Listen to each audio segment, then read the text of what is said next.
Hi అండి, అందరూ బాగున్నారా? ఈరోజు మనం అంగారపర్ణుడు అర్జునుడి మధ్య జరిగిన గొడవ కాస్త స్నేహంగా ఎలా మారిందో చూద్దాం. పూర్వం ఒక మునికన్య ఎంతకాలానికి వివాహం కాకపోవడం చేత శివుని గురించి కఠోరమైన తపస్సు చేసింది. కొంతకాలానికి శివుడు ఆమెకు ప్రత్యక్షమై వరం కోరుకోమంటే ఆ కన్య తొందరపాటులో సంతోషంతోనూ మంచి భర్త కావాలని 5 సార్లు అడిగింది. అందుకు శివుడు సంతోషించి వచ్చే జన్మలో నీ కోరిక తప్పకుండా తీరుతుందని చెప్పి అదృశ్యమవుతాడు. ఆ కన్యే ఇప్పుడు ద్రౌపదుడి ఇంట్లో కృష్ణ అనే పేరుతో పెరుగుతుంది. ద్రౌపదుడు ఈరోజే స్వయంవరాన్ని నిర్వహించబోతున్నాడు కనుక మీరు ద్రౌపదుడి నగరానికి వెంటనే వెళ్ళండి అని వ్యాస మహర్షుడు పాండవులకు చెప్పి వెళ్ళిపోతాడు. పాండవులంతా తల్లిని వెంటబెట్టుకుని ప్రయాణం చేస్తూ ఉండగా గంగానది తీరంలో సోమస్రవం అనే తీర్థాన్ని చేరుకున్నారు. పాండవులంతా గంగానదిలో స్నానం చేయాలి. అర్జునుడు ముందు దివిటి పుచ్చుకొని నడుస్తూ ఉండగా మిగిలిన పాండవులంతా అతన్ని అనుసరించారు. అదే సమయంలో గంగానదిలో అంగారపర్ణుడనే గంధర్వుడు తన భార్యలతో జలక్రీడలు సాగిస్తున్నాడు. మానవుల సవ్వడిని విని కోపంతో ఈ భూమి మీద అర్ధరాత్రులు ప్రాతస్సంధ్య సమయాల్లో మానవులెవరూ నీటిలో ప్రవేశించరాదు. ఈ సమయంలో కేవలం భూతాలు, రాక్షసులు, గంధర్వులు మాత్రమే తిరగాలి. నేను అంగారపర్ణుడనే గంధర్వుణ్ణి, కుబేరుడికి మిత్రుణ్ణి.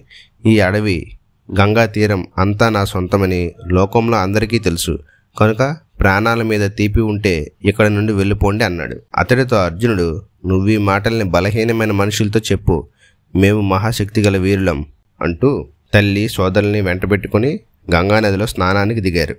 అప్పుడు అంగారపర్ణుడు అర్జునుడిపై బాణాలు ప్రయోగించాడు. అందుకు అర్జునుడు కొంచెం కూడా భయపడకుండా ఆగ్నేయాస్త్రాన్ని ప్రయోగించాడు. దాంతో ఆ గంధర్వుడి రథం కాలిపోయింది.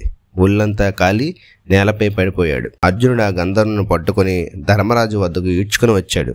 అప్పుడు ఆ గంధర్వుని భార్యలు వచ్చి పతిభిక్ష పెట్టమని ధర్మరాజుని వేడుకున్నారు. అప్పుడు ధర్మరాజు దయతలిచి ఆ గంధర్వుని విడిచిపెట్టమని అర్జునుడితో అన్నారు. అంగారపర్ణుడిని హెచ్చరించి వదిలేశాడు. ఎంత అవమానం జరిగినా అంగారపర్ణుడు అర్జునుడి స్నేహాన్ని గాఢంగా కోరుకుంటూ, అర్జున, యుద్ధంలో నీ చేతిలో చిత్తుగా ఓడిపోయాను. అందువల్ల నేను అంగారపర్ణుడిగా కొనసాగలేను. వివిధమైన విచిత్రాలతోనూ రత్నాలతోనూ కూడుకున్న రథాన్ని నీ ఆగ్నేయాస్త్రంతో నాశనం చేశావు. అందువల్ల నేటి నుండి నా పేరు చిత్రరథుడు అని మార్చుకుంటాను. యుద్ధంలో నీ నేర్పు, వేగం చూసి ఎంతో ముచ్చటైంది. అందువల్ల నా వద్దనున్న చాక్షుషి విద్య నీకు బహుమతిగా ఇస్తున్నాను. దీనికి ప్రతిగా నాకు ఆగ్నేయాస్త్రాన్ని ఇవ్వు. దీన్ని గ్రహించిన వాడు 6 నెలల పాటు వ్రతం చేయాలి. ఈ విద్యయే కాకుండా మీ 5కి మహాబేగం కలిగిన గంధర్వ జాతి గుర్రాలని ఒక్కొక్కరికి 100 ఇస్తాను. పూర్వం వృద్ధుడనే రాక్షసుడిపైన దేవేంద్రుడి కోపం వచ్చి వజ్రాయుధాన్ని అతడి తలపై విసిరాడు. దాంతో వజ్రాయుధం కాస్త పగిలి 10 ముక్కలైంది. ఆ ముక్కలు వరుసగా బ్రాహ్మణుల్లోని వేదశక్తిగాను, క్షత్రియుల్లో ఆయుధ శక్తిగాను, వైశ్యుల్లో నాగల శక్తిగాను, శూద్రుల్లో సేవాశక్తిగాను, గుర్రాల్లో వేగంగా రూపాన్ని పొందింది. ఆ విధమైన వేగం కారణంగా గుర్రాలు లోకాలన్నింటినీ రక్షిస్తున్నాయి అని అన్నాడు. అంగారపర్ణుడు చెప్పిందంత విన్న అర్జునుడు, ఓ గంధర్వుడా, ఎంతో గొప్ప స్నేహితుల నుండి కానీ ఇతరుల నుండి కానీ ఉచితంగా ఏదీ తీసుకోకూడదు. అందువల్ల నీకు నా ఆగ్నేయాస్త్రాన్ని ఇస్తాను, తీసుకో. దానికి బదులుగా నాకు గుర్రాలనివ్వు. మేము బ్రాహ్మణుల హితం కోరేవాళ్ళం. ధర్మ మార్గమే మా లక్ష్యం. నీతో స్నేహం చేయడం నాకు సమ్మతమే అని అర్జునుడు అంగారపర్ణుడితో అంటాడు. గొడవతో మొదలై ఈ విధంగా స్నేహంతో ముగుస్తుంది వీళ్ళ కథ. ఇలాంటి ఇంకెన్నో ఇంట్రెస్టింగ్ విషయాలు తెలుసుకోవటానికి మన ఛానల్ని లైక్, షేర్, సబ్స్క్రైబ్ చేసుకోండి.